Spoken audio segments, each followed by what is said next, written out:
Sir current sir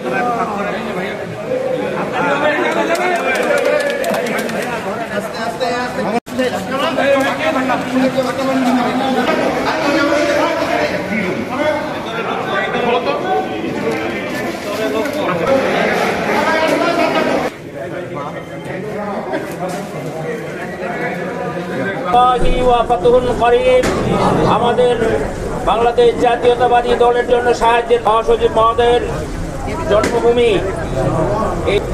আল্লাহ তাবারাক তাআলা এর সওয়াব আমাদের নবীকে আমরা দান করে দিলাম। মাশরিক আল্লাহ তার রূহের মাগফিরাতের জন্য আজকের এই দোয়াগুলো অগণিত গুণ হিসাবে আল্লাহ তাবারাক তাআলা আমাদের মা বেগম খালেদা জিয়া তিনি অসুস্থ, তিনার সুস্থতার জন্য দোয়া করছি। আল্লাহ তুমি মনে করি বাউলদের উপর হামলা এটা একটা ন্যাক্কারজনক ঘটনা, আমরা এর তীব্র নিন্দা জানাই।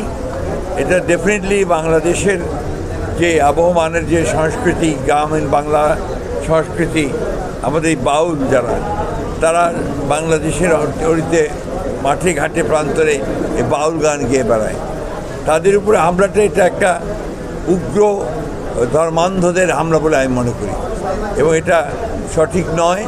এই ধরনের হিংসা প্রতিহিংসার আপনার পথ বেছে নেওয়া কারোর জন্যই শোভনীয় নয়। আমরা অবশ্যই এটার আপনার সুষ্ঠু তদন্ত দাবি করি এবং নিরসন দাবি করি। ঢাকা শহরে আপনার অনেক বস্তি আছে, তার মধ্যে করেল বস্তিটা সবচেয়ে বড় বস্তি। এখানে কয়েক হাজার মানুষ বসবাস করে এবং সব দরিদ্র নিঃস্ব মানুষ। আমার বাসায় যে মহিলা রান্না করে তারও বাসা এখানে এবং তার বাড়িটিও পুরো একদম নিঃশেষ হয়ে গেছে। এটা আপনার এই দরিদ্র মানুষগুলোর জন্য একটা চরম আঘাত। আমি সরকারের কাছে দাবি করব সরকার যেন এদের ক্ষতিপূরণের ব্যবস্থা করেন এবং সুষ্ঠু তদন্তের মধ্য দিয়ে অগ্নিকাণ্ডের জন্য প্রকৃত ঘটনাকে বের করে যদি প্রকৃতপক্ষে কোনো ব্যক্তি দায়ী হয়ে থাকে তাহলে তাকে আইনের আওতায় নিয়ে আসার জন্য আমি দাবি।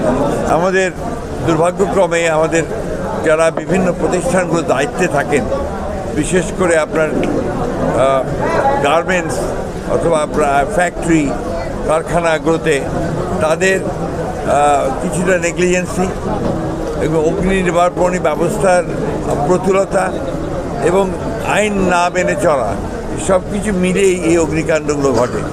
সেই ক্ষেত্রে আমার মনে হয় যে সত্যিকার অর্থেই যদি আইনের প্রয়োগ হয় এবং যথাযথ অগ্নি নির্বাপন ব্যবস্থা থাকে তাহলে এগুলোকে অ্যাভয়েড করা অনেক সহজ।